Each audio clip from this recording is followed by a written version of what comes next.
All right, these are the answers for the even and odd functions. All right, this assignment, I thought this assignment was really awesome.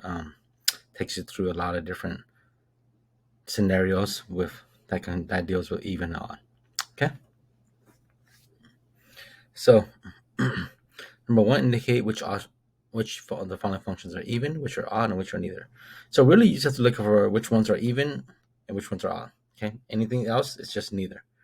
So even is if it is symmetrical around the y-axis. So for example, graph B, if I reflect this over the y-axis, I would get it looking exactly the same. Okay, so graph B and graph D are both even, because if I reflect it, basically fold it in half along the red line right there, along the y-axis, it would look, it would sit on top of each other. Okay, odd is if you take that shape and you rotate it 180 degrees, it will look exactly the same. So check this out. All right, here's my y-axis and x-axis, and here's my function right here. All right, I'm going to turn this 180 degrees. All right, so I'm going to put this together first. Group it together. All right, so if I rotate this, so notice that it's a line going downwards right through the 0, 0. Okay, so if I rotate, so you see where my little green thing where I can grab it and rotate it. So I'm going to rotate this 180 degrees, basically taking my paper and flipping it upside down.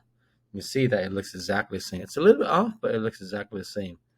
Okay, and that means that it is an odd function.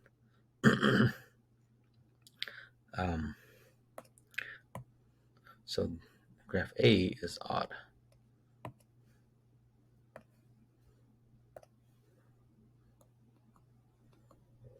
Okay, and if you check this out, graph C, okay, a little bit off. I'm going to try to be a little bit more accurate. Okay, so here's my x and y axis, and here's my graph right here. See how it's slightly below on the bottom left corner, right? So if I group all of this together and I rotate 180 degrees, basically flipping it, right? Flipping it upside down.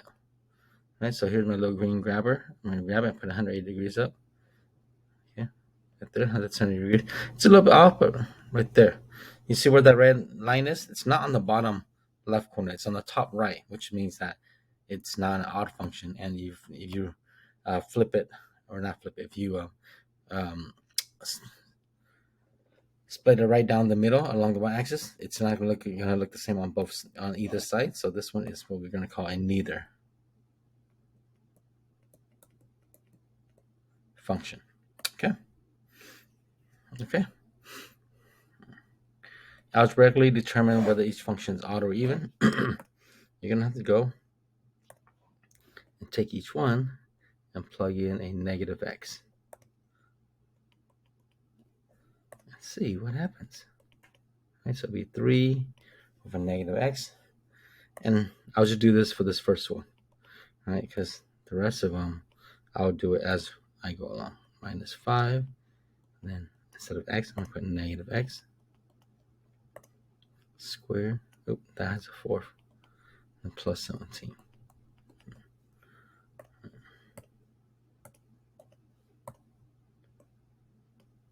All right, so if I work this one out, that negative x to the 4th power is just going to be a positive x to the 4th power. And I still got my 3 along.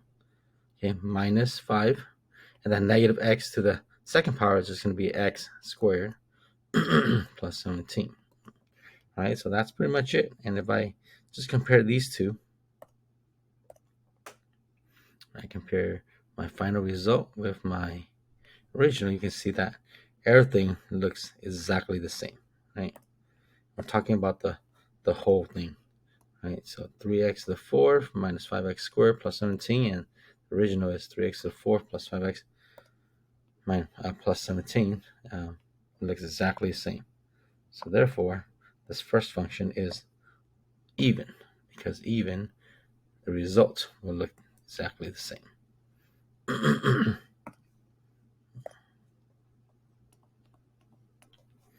Okay, this next one, if I put negative x in there, f of negative x,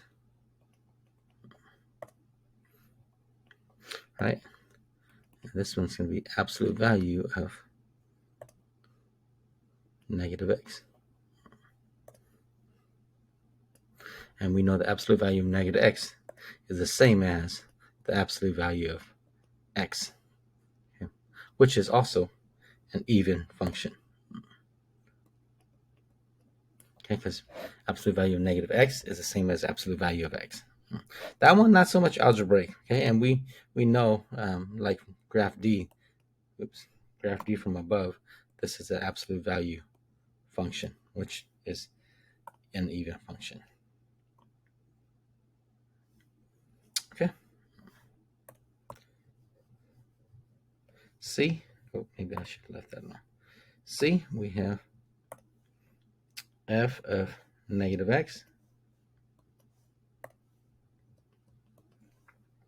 That's going to equal, and if you think about what you're going to be doing, right? 12 negative x to the 7, that's going to give you a negative x to the 7. So it's going to be negative x to the 7 because there's 7 negatives, which means that there's going to be a negative that's going to be left over. And then you still have your 12 plus, right, 6x to the third, and you put negative x in the x to the third, you get a negative x. So that negative x is going to go and actually cancel out that positive, and you're going to get negative x to the third. Okay, but you will still have the 6. So, and then it'll be minus, and then you have a negative x, right? And there's only one, so you have a negative x, which means that you have a negative right here, and then negative, which means you'll make a positive x, and then you still have that 2 there. All right, and if you compare this with the original, right, you can just compare it, especially if you have terms, you can look at each term, positive, negative,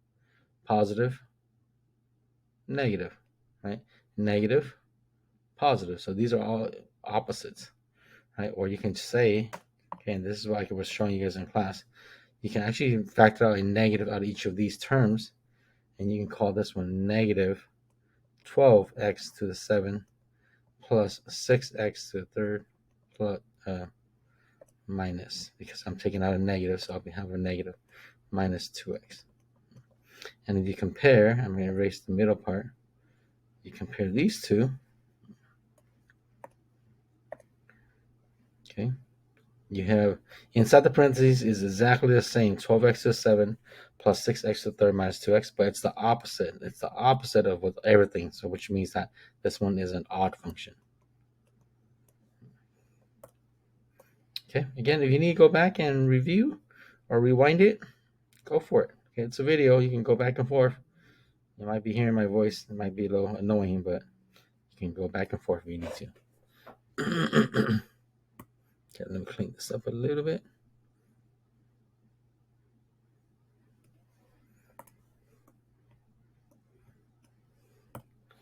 Okay, this next one, if you put a negative x in there, f of negative x,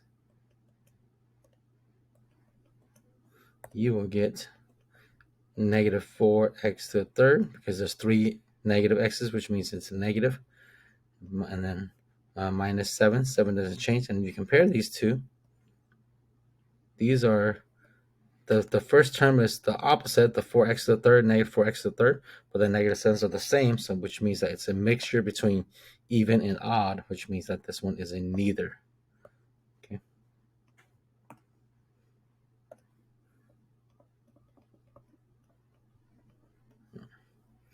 Okay, so next one, we put f and we put negative x in there.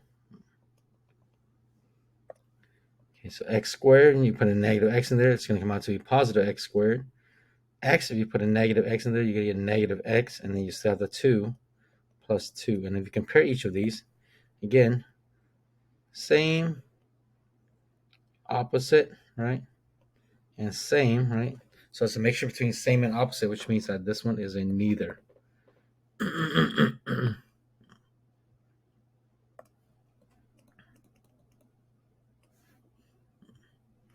F is a cool one, right? F. So I put in, I'm going to do over here, f of negative x. I'm going to do this one slowly, right? So the x squared, if you put negative x, you're going to get a negative x, and a negative x, which is a positive x squared, minus 5. On the bottom, x to the third, you're going to get a negative x to the third, and then you still have the 2, and that positive x, you're going to get a negative x, because that negative x is going to take the place of that. Okay, what's cool about this is that if you just compare top, it's the same, and the bottom, you look at the bottom, it's totally opposite, right? But that's not how you should look at it, because this is a fraction. It's not that easy. Okay, what you need to do is you need to take a negative out of the bottom. So it'll be x squared minus 5. On the bottom will be negative taken out. And that'd be positive 2x to the third plus x. And that negative that you took out, guess what? You can put it in front.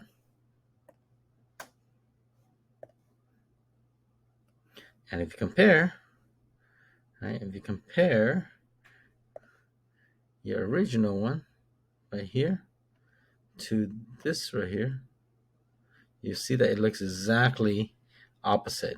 Everything in the fraction is exactly the same, except that it's now the whole thing is opposite. So this one is going to be odd, okay, because it's the opposite. Right now, look, if you look at the two-sided circle, it's exactly the same, except I put parentheses down the bottom, but it's exactly the same, and it just becomes opposite of exactly the same, which means that these are opposites of each other. Okay, so this is going to be an odd function.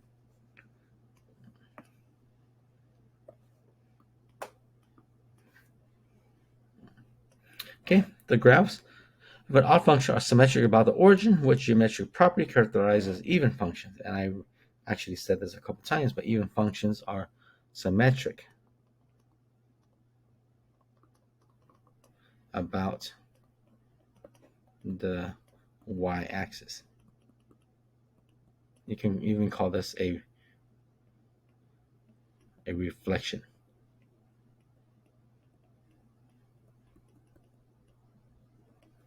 Okay, or a reflection about the y-axis. Suppose f is an odd function whose domain includes 0. Explaining why f of 0 equals 0 must be true. Right? So notice when I said that an odd function, right? Odd function, it has to include 0. So why is this true? Well, you think about this, right? An odd function, if it includes 0, it has to be 0, 0. Okay? Because whatever happens, let's say I have a dot here and then a dot here, right? So this is an odd function. Okay? If I turn this upside down, this 0, 0 still is in the same spot. So check this out.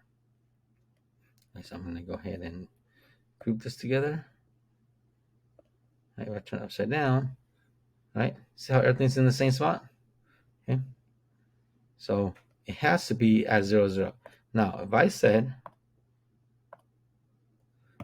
okay, well, if it includes a 0, okay, but it's a little bit down here, let's say that, right?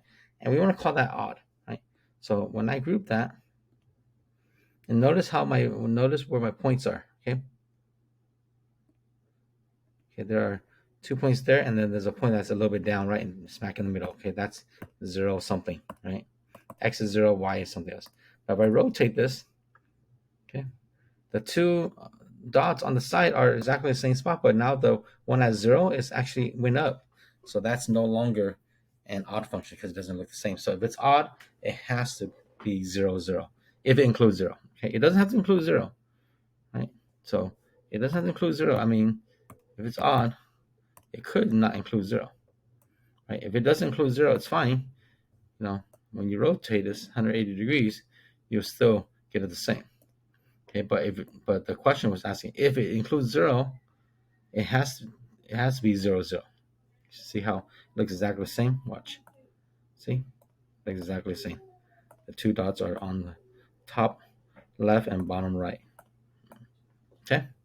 So whatever you want to say about it.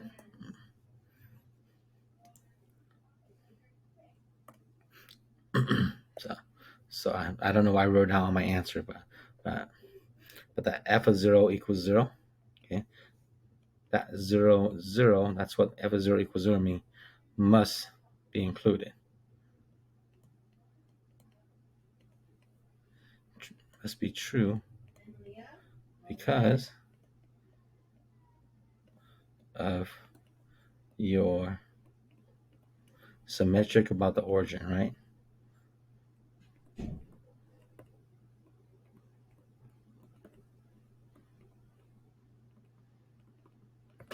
Okay. Can a function be both even and odd? Yes, actually, and they even ask the form f of x equals c. So again, if I do this one, so for it to be even, it has to look the same on either side of the y-axis, and for it to be odd, it has to, if I flip it 180 degrees around, it should look the same. Right? So the only one that works, and they even give you a hint, is this function here, f of 0, or f of x equals 0. Right? This function here, right? Because if I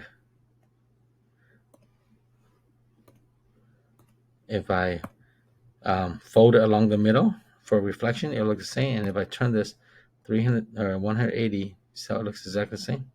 It's still along the middle. So the only function that will work is this line of y equals 0. Okay. And that's what this function here is.